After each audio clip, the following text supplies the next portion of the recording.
Today, I want to speak to you about the differences between being an employer and being an employee.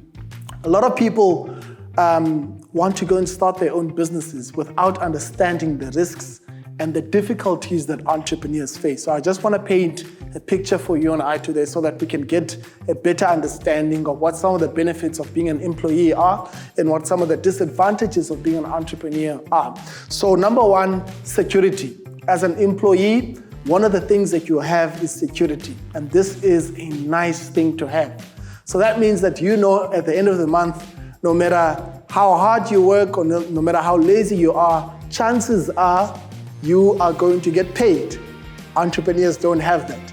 So entrepreneurs are people that go out, they go out and they make things work for themselves. So they don't have the security that employees have.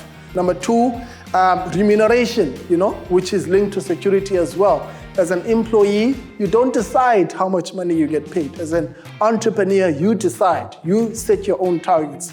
So that for me is one of the key differences, because as an entrepreneur, I decide that I'm going to be paid X amount based on my hard work. As an employee, I don't have that liberty.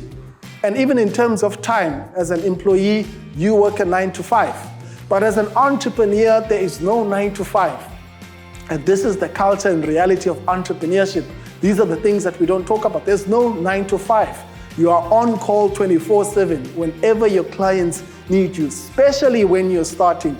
Because when you're starting, you don't have the liberty to turn people away because you need every cent that you get.